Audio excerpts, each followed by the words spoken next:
ಎಲ್ಲರಿಗೂ ನಮಸ್ಕಾರ. ವೀಕ್ಷಕರೇ, ನಾನು ಪ್ರತಿಮಾ ಶೆಟ್ಟಿ ಮೇರಡಿ ಮಂದಾರ್ತಿಯಲ್ಲಿ ನಡೆಯುವ ನಾಗಮಂಡಲ ನೋಡಲು ಹೊರಟಿದ್ದೇನೆ.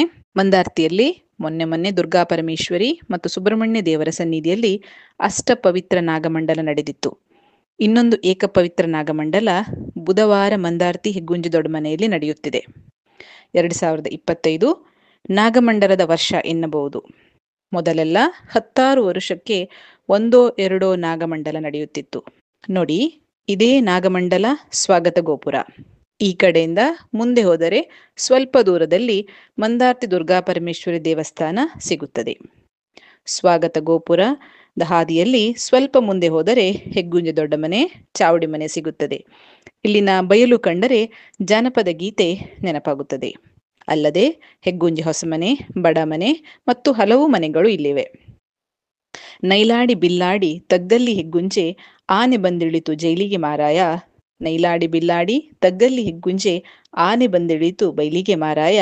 ದೇವರ ಹಾವು ಹೆಡೆಬಿಚ್ಚಿ, ನಾಗರ ನಾಗಪ್ಪ ಹೋಗಪ್ಪ ಹುಂತಿಗೆ, ಸುಗ್ಗಿ ಮೊದಲಿಗೆ ಬಾ ಅಪ್ಪ. ನಮ್ಮನೆಯ ನಾಗಮಂಡಲಕ್ಕೆ ಹೆಡೆ ಎತ್ತಿ. ಮಂಗಳೂರು ಮತ್ತು ಉಡುಪಿ ಜಿಲ್ಲೆಯಲ್ಲಿ 2025 ಪ್ರಾರಂಭವಾದ ಮೇಲೆ ಇಲ್ಲಿಯವರೆಗೆ ಸುಮಾರು ಅಂದಾಜು 25ಕ್ಕೂ ಹೆಚ್ಚು ನಾಗಮಂಡಲ ನಡೆದಿರಬಹುದು. ಅದರರ್ಥ ಕಲಿಯುಗದ ಪ್ರತ್ಯಕ್ಷ ದೇವರಾದ ನಾಗದೇವರನ್ನು ಆರಾಧಿಸುವವರ ಸಂಖ್ಯೆ ಹೆಚ್ಚಾಗಿದೆ. ಜೊತೆಗೆ ನಾಗದೇವರಿಗೆ ಹರಕೆ ನೀಡುವವರ ಸಂಖ್ಯೆ ಅಧಿಕವಾಗಿದೆ. ಕಪ್ಪು ಕಾಡಿನ ನಡುವೆ ಹೆಜ್ಜೆ ಹಾಕುತ್ತಾ ಮುಂದುವರಿದಾಗ ನಾಗಮಂಡಲದ ಚಪ್ಪರ ಎದುರಾಯಿತು. ತಳಿರು, ತೋರಣ, ಚಪ್ಪರದ ಎಲ್ಲ ಕಡೆ ಅಲಂಕಾರ ಮಾಡಲಾಗಿತ್ತು. ದಣಿದು ಬಂದವರಿಗೆ ಬಾಯಾರಿಕೆ ಹೋಗಲಾಡಿಸಲು ತಂಪು ಪಾನೀಯ ಇತ್ತು. ಘಟಘಟನೆ 1 ಲೋಟ ತಂಪು ಪಾನೀಯ ಕುಡಿದಾಗ ಕುದಿಯುವ ಸೆಕೆ ಸ್ವಲ್ಪ ಕಡಿಮೆ ಆಯಿತು. ನಾಗಮಂಡಲ ಸೇವೆಯಲ್ಲಿ ಪ್ರಮುಖವಾಗಿದ್ದು ಅನ್ನದಾನ. ನಾಗದೇವರ ಪ್ರಸಾದವನ್ನು ಭಕ್ತರು ಮಧ್ಯಾಹ್ನಕ್ಕೆ ಬರಲಿ, ಸಂಜೆಗೆ ಬರಲಿ, ರಾತ್ರಿಗೆ ಬರಲಿ ಅವರಿಗೆ ದೇವರ ಪ್ರಸಾದ ನೀಡಲೇಬೇಕೆಂಬ ನಿಯಮವಿದೆ. ನಾಗಭಕ್ತರು ದೇವರ ಪ್ರಸಾದವನ್ನು ಸ್ವೀಕರಿಸದೆ ಖಾಲಿ ಹೊಟ್ಟೆಯಲ್ಲಿ ವಾಪಸ್ ಹೋಗಬಾರದು ಎಂಬ ಕಟ್ಟುಪಾಡು ಕೂಡ ಇದೆ. ಅಲ್ಲಿ ನೋಡಿ, ಭರ್ಜರಿಯಾಗಿ ಊಟ ತಯಾರಾಗುತ್ತಿದೆ. ಬಹುಶಃ ಅಡುಗೆ ಭಟ್ಟರು ಮತ್ತು ಅವರ ಸಿಬ್ಬಂದಿಗಳು ನಿನ್ನೆ ರಾತ್ರಿಯಿಂದಲೇ ತರಕಾರಿ ಕತ್ತರಿಸುವ ಹಾಗೂ ಅಡುಗೆಗೆ ಬೇಕಾದ ಸಾಮಾನನ್ನು ಸ್ವಚ್ಛ ಮಾಡುವುದು, ಮಸಾಲೆ ರೆಡಿ ಮಾಡುವ ಕೆಲಸವನ್ನು ನಡೆಸುತ್ತಿದ್ದಾರೆ. ಬಹುಶಃ ನಾಗಪಾತ್ರಿಗಳು ಬರುವ ಸಮಯವಾಯಿತು. ನಾಗಮಂಡಲ ಮಾಡಿಸುವ ಮನೆಯ ಪ್ರಮುಖರು ನಾಗಪಾತ್ರಿಗಳನ್ನು ಎದುರುಗೊಳ್ಳಲು ಹೋಗುತ್ತಿದ್ದಾರೆ. ಸ್ನೇಹಿತರೆ, ಉಡುಪಿಯಿಂದ ಬ್ರಹ್ಮಾವರ ಮಾರ್ಗವಾಗಿ ಸುಮಾರು 25 ಕಿಲೋಮೀಟರ್ ಪೂರ್ವಕ್ಕೆ ಬಂದರೆ ಕಾಡುಗಳನ್ನು ಒಳಗೊಂಡ ಊರು ಸಿಗುತ್ತದೆ. ಹಾಡಿ ಗುಡ್ಡದಲ್ಲಿ ಮಂದಾರದ ಹೂ ಹೆಚ್ಚು ಇದ್ದುದರಿಂದ ಮತ್ತು ಕರಿಕಲ್ಲು ಗುಡ್ಡ, ದಟ್ಟವಾದ ಕಪ್ಪು ಕಾಡುಗಳು ಇದ್ದುದರಿಂದ ಈ ಊರಿಗೆ ಮಂದಾರ್ತಿ ಎಂಬ ಹೆಸರು ಬಂತು. ಅಬ್ಬಾ, ಅದೇನು ಹಾವು ಕಂಡ ಹಾಗೆ ಆಯಿತು. ಮೊನ್ನೆ ಪಾಂಡೇಶ್ವರದ ನಾಗಮಂಡಲಕ್ಕೆ ಹೋಗಿದ್ದೆ. ಅಲ್ಲಿ ಒಂದು ವಿಚಿತ್ರ ಘಟನೆ ನಡೆಯಿತು. ರಥದಿಂದ ಹೊರಬಂದ ದೇವರ ಹಾವು ನಾಗಮಂಡಲದ ಮೈದಾನದಲ್ಲಿ ಸುತ್ತಾಡಿತು. ಕಡೆಗೆ ಸ್ವಾಗತ ಗೋಪುರದ ಮಾರ್ಗವಾಗಿ ರಾಷ್ಟ್ರೀಯ ಹೆದ್ದಾರಿಯನ್ನು ದಾಟಿ ಶರವೇಗದಿಂದ ಹೋಗುತ್ತಿದ್ದ ವಾಹನದವರು ಸ್ವಲ್ಪ ಹೊತ್ತು ವಾಹನವನ್ನು ನಿಲ್ಲಿಸಿ ದೇವರ ಹಾವು ರಸ್ತೆಯನ್ನು ದಾಟಲು ಅನುವು ಮಾಡಿಕೊಟ್ಟು ಬಿಟ್ಟಿದ್ದರು. ದೇವರ ಹಾವು ರಾಷ್ಟ್ರೀಯ ಹೆದ್ದಾರಿ ದಾಟಿ ಕಬ್ಬಿನ ಹಾಲಿನ ಜ್ಯೂಸ್ ಅಂಗಡಿ ಬದಿಯಲ್ಲಿ ಸಾಗಿ ಮಾಯವಾಗಿತ್ತು. ಸದ್ಯ ಇಲ್ಲಿ ಏನೂ ಆಗಲಿಲ್ಲ, ನಾನು ನೋಡಿದ್ದು ಹಾವಿನ ಆಕಾರದ ಮರದ ಬೇರನ್ನು ಎಂದು ಗೊತ್ತಾಯಿತು. ಆಗ ನಾನು ನಿಟ್ಟುಸಿರು ಬಿಟ್ಟು ಮುಂದುವರೆದೆ.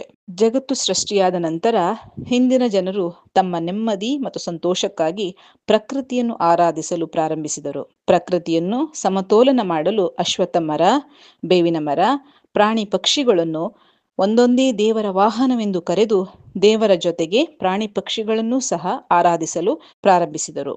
ಜೊತೆಗೆ ಮನೆಗಳಲ್ಲಿ ಗೋಡೆಗಳ ಬದಿಯಲ್ಲಿ ಒಡಮೂಡಿದ ಹುತ್ತವನ್ನು ಪೂಜಿಸುತ್ತಾ ಅದಕ್ಕೆ ಸ್ವಾಮಿ ಮನೆ ಎಂದು ಹೆಸರಿಟ್ಟರು. ಕರಾವಳಿಯ ಈ ಜಾಗವೆಲ್ಲ ನಾಗದೇವರ ಆಧಿಪತ್ಯಕ್ಕೆ ಒಳಪಟ್ಟಿದ್ದು ಈ ಹಿಂದೆ ಈ ಪ್ರದೇಶವನ್ನು ನಾಗಖಂಡ ಎಂದು ಕರೆಯಲಾಗಿದೆ. ಎಲ್ಲಾ ದೇವರಿಗಿಂತ ನಾಗದೇವರನ್ನು ಹೆಚ್ಚು ಆರಾಧಿಸುತ್ತಿದ್ದರಿಂದ ನೇಗಿಲು, ನೊಗ, ಕತ್ತಿ, ಮರದ ಸೌಟು, ಮರಿಗೆಗಳಲ್ಲಿ ನಾಗನ ಆಕೃತಿ ಮೂಡಿಸುತ್ತಿದ್ದರು. ಹಾಗೆ ಹೆಂಗಸರು ಜಡೆ ಹಾಕುವುದರಲ್ಲೂ ನಾಗನ ಆಕೃತಿ ಬರುವಂತೆ ನೋಡಿಕೊಳ್ಳುತ್ತಿದ್ದರು. ಮೊದಲು ಉಪ್ಪು ಖಾರ ಹಾಕದ ಅನ್ನವನ್ನು ಸ್ವಾಮಿ ಮನೆಯಲ್ಲಿರುವ ನಾಗನಿಗೆ ಒಪ್ಪಿಸುತ್ತಿದ್ದರು. ನಾಗದರ್ಶನ, ಹಾಲಿಟ್ಟು ಸೇವೆ, ಆಶ್ಲೇಷ ಬಲಿ ನಂತರ ಆರಂಭವಾಯಿತು. ಅದಲ್ಲದೆ ಎಲ್ಲಕ್ಕಿಂತಲೂ ಪಾವನವಾದ ಮತ್ತು ಪವಿತ್ರವಾದ ನಾಗಮಂಡಲ ಮಾಡಲು ಭಕ್ತರು ಹರಕೆ ಹೊರುತ್ತಾರೆ. ನಾಗಮಂಡಲದಲ್ಲಿ ಏಕ, ಕಾಲು, ಅರ್ಧ ಹಾಗೂ ಪೂರ್ಣ ನಾಗಮಂಡಲ ಎಂಬ 4 ಪ್ರಭೇದವಿದೆ. ಪೂರ್ಣ ನಾಗಮಂಡಲ ಮಾಡುವವರು ವಿರಳ, ಮತ್ತೆ ಪೂರ್ಣ ನಾಗಮಂಡಲ ಮಾಡಬಾರದು ಎಂಬ ನಂಬಿಕೆ ಈ ಭಾಗದ ಜನರಲ್ಲಿದೆ ಎಂದು ಹಿರಿಯರು ಅಭಿಪ್ರಾಯಪಡುತ್ತಾರೆ. ಆವೇಶಕ್ಕೆ ಒಳಗಾದ ನಾಗಪಾತ್ರಿ ಸಿಂಗಾರದ ಹೂವಿನ ಕೊನೆಯನ್ನು ತಲೆಯ ಮೇಲೆ ಹೊಯ್ದುಕೊಳ್ಳುತ್ತಾ, ಸಿಂಗಾರದ ಎಸಳನ್ನು ಮುಖದ ಮೇಲೆ ತಿಕ್ಕಿಕೊಳ್ಳುತ್ತಾ, ನಾಗನಂತೆ ಬುಸುಗುಡುತ್ತಾ, ಶ್ವಾಸ ಬಿಡುತ್ತಾ ದರ್ಶನ ಮಾಡಿ ನುಡಿ ಕೊಡುವ ಸಂಪ್ರದಾಯ ಕೂಡ ಇಲ್ಲಿದೆ. ಮೊದಲು ನಾಗಮಂಡಲದ ಮಂಟಪದಲ್ಲಿ ಪೂಜೆ ಸಲ್ಲಿಸಿ ನಾಗಮಂಡಲ ಸೇವೆ ಆರಂಭವಾಗುತ್ತದೆ. ಅರ್ಧನಾರೀಶ್ವರ ವೇಷ ತೊಟ್ಟ ವೈದ್ಯರು ಹಾಡು ಹೇಳುತ್ತಾ ನರ್ತನ ಮಾಡುತ್ತಾ ನಾಗಮಂಡಲದ ಸುತ್ತ ತಿರುಗುತ್ತಾರೆ. ಒಮ್ಮೆ ಹಿಂದೆ ತಿರುಗುತ್ತಾ ಮತ್ತೊಮ್ಮೆ ಮುಂದೆ ತಿರುಗುತ್ತಾ ನಾಗ ಕಟ್ಟುಗಳನ್ನು ಹಾಕುತ್ತಾ ಮತ್ತೆ ಕಟ್ಟುಗಳನ್ನು ಬಿಚ್ಚುತ್ತಾ ನಾಗಪಾತ್ರಿಗಳನ್ನು ಕೆಣಕುತ್ತಾ ನಗಿಸುತ್ತಾ ಹಾಡಿನೊಂದಿಗೆ ನರ್ತಿಸುತ್ತಾರೆ. ಮತ್ತೆ ನಾಗನನ್ನು ತೆಗಳುತ್ತಾ ಮತ್ತೆ ಹೊಗಳುತ್ತಾ ಹಿಂದೆ ಕುಣಿಯುತ್ತಾ ಆನಂತರ ಮುಂದೆ ಕುಣಿಯುತ್ತಾರೆ. ವಾದ್ಯ ನಾಗಸ್ವರಗಳ ಹೊನಲಿನ ನಿನಾದದೊಂದಿಗೆ ನಡೆಯುವ ನಾಗಮಂಡಲ ನಾಗಭಕ್ತರ ಭಕ್ತಿಯ ಪರಾಕಾಷ್ಠೆಯನ್ನು ತೇಲಾಡಿಸುತ್ತಾರೆ.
ನಿರಂತರವಾಗಿ ತರಗತಿಯನ್ನು ಬಳಸಿಕೊಳ್ಳಬೇಕು.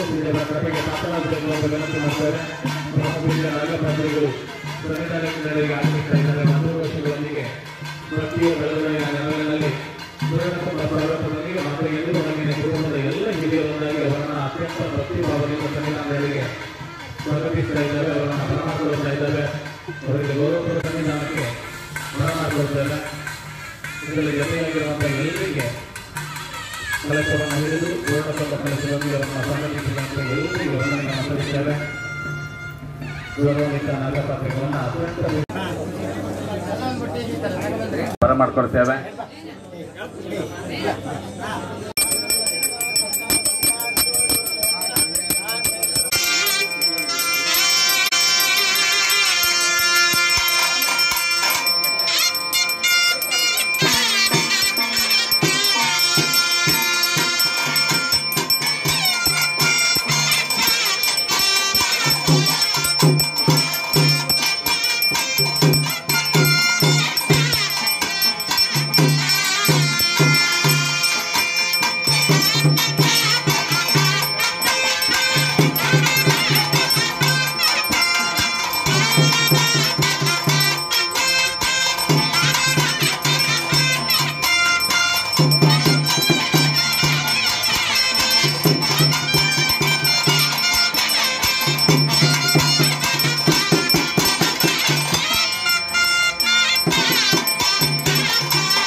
ಆ ಭಗವಂತನ ಪ್ರಸಾದ ಭಗವಂತ ಸ್ವೀಕರಿಸುವುದರ ಮೂಲಕ ಮಾಡತಕ್ಕಂಥ ಅನ್ನ ಸಂತರ್ಪಣೆಯಲ್ಲಿ ಯಾವ ಥರವಾದಂಥ ಶುಚಿ ಬಾರದ ರೀತಿಯಲ್ಲಿ ಶ್ರೀ ದೇವರು ಅನುಗ್ರಹಿಸುವಂತೆ ಕುಟುಂಬಿಕರಿಗೆಲ್ಲ ಮುಂದಿನ ಜೀವನದಲ್ಲಿ ಆಯುಷ್ಯ ಆರೋಗ್ಯ ಸಕಲ ಸೌಭಾಗ್ಯ ಸಂಪತ್ತನ್ನು ಸುಖ ಶಾಂತಿ ನೆಮ್ಮದಿಯಿಂದ ಜೀವನವನ್ನು ಶ್ರೀ ನಾಗದೇವರು ಅನುಗ್ರಹಿಸುವಂತೆ ಭಕ್ತಿಯಿಂದ ಕೈಯಲ್ಲಿದ್ದ ಮಂತ್ರಾಕ್ಷತೆಯನ್ನು ಹಾಕಿ ನಮಸ್ಕಾರ.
ಸನ್ನಿಧಾನಕ್ಕೆ ಅತಿ ಉನ್ನತವಾದಂತಹ ಪವಿತ್ರವಾದಂತಹ ಸೇವೆ ಎಷ್ಟೋ ಸಂವತ್ಸರ ಭಾಗದಿಂದ ಭಕ್ತ ಸಂಕಲ್ಪಿಸಿಕೊಂಡಂತೆ ಇಂದು ಆ ಸೇವೆ ಸಾನ್ನಿಧ್ಯ ಪಡ್ಕೊಳ್ತಾ ಇದೆ. ಹಲವು ಕಾಲ ಆಯಿತು ಪ್ರಾರ್ಥಿಸಿ, ಆದರೆ ಪ್ರಾರ್ಥನೆ ಮಾಡುವಾಗ ಈ ಸೇವೆಯ ಪೂರ್ವಾಪರ ಭಕ್ತ ಕುಟುಂಬ ತಿಳಿದಿರಲಿಲ್ಲ ಅಲ್ವಾ? ತಾನೇನೋ ಒಂದು ಸೇವೆ ಮಾಡುತ್ತೇನೆ ಅಂತ ಮಾತ್ರ ಪ್ರಾರ್ಥಿಸಿಕೊಂಡದ್ದು ಭಕ್ತ ಕುಟುಂಬ. ಆದರೆ ಸೇವೆಯ ಹಿನ್ನೆಲೆ ಎನ್ನತಕ್ಕಂಥದ್ದು, ತಿಳುವಳಿಕೆ ಎನ್ನತಕ್ಕಂಥ ನಿರ್ಣಯಗಳಿರಲಿಲ್ಲ. ಒಂದು ಪ್ರಾರ್ಥನೆ ಮಾಡಿದೆ, ಈ ಸೇವೆ ಮಾಡುತ್ತೇನೆ ಅಂತ. ಇಲ್ಲಿಯವರೆಗೆ ಸಂವತ್ಸರದಲ್ಲಿ ಸನ್ನಿಧಾನಕ್ಕೆ ಕಾಲ ಬಂದದ್ದಿಲ್ಲ.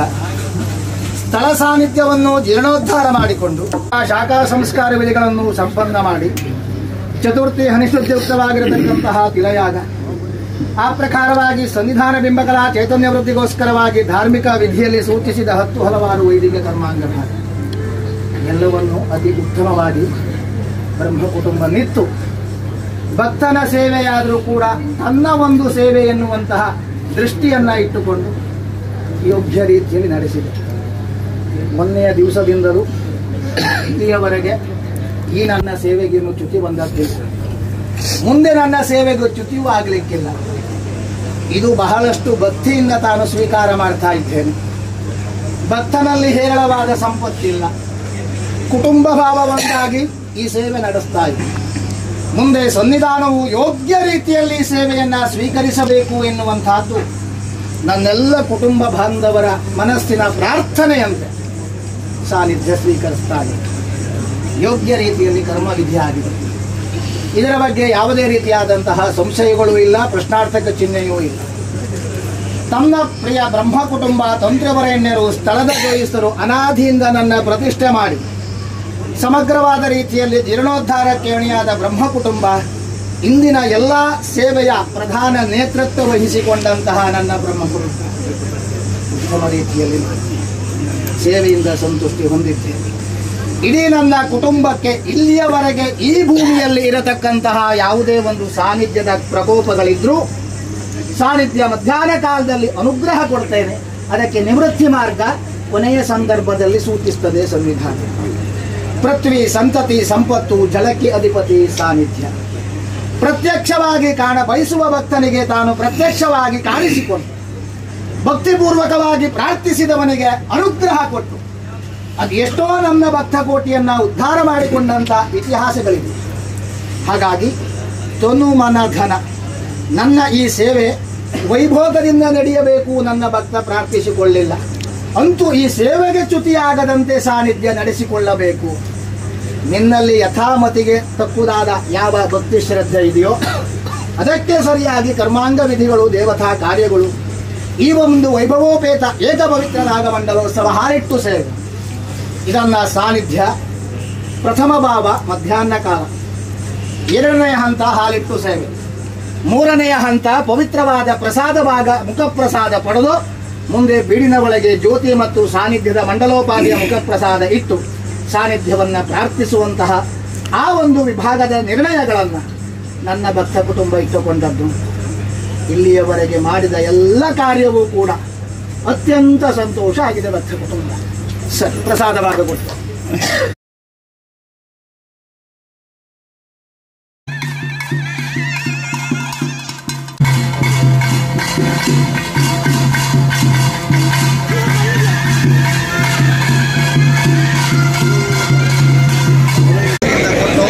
ಸಾನ್ನಿಧ್ಯ ಸಂತೋಷ ಪಡುತ್ತದೆ. ಮುಂದೆ ಕ್ಷೇತ್ರ ಭಾವದಿಂದ ಮೂಲ ಪ್ರಸಾದ ಕೊಡ್ತೇನೆ.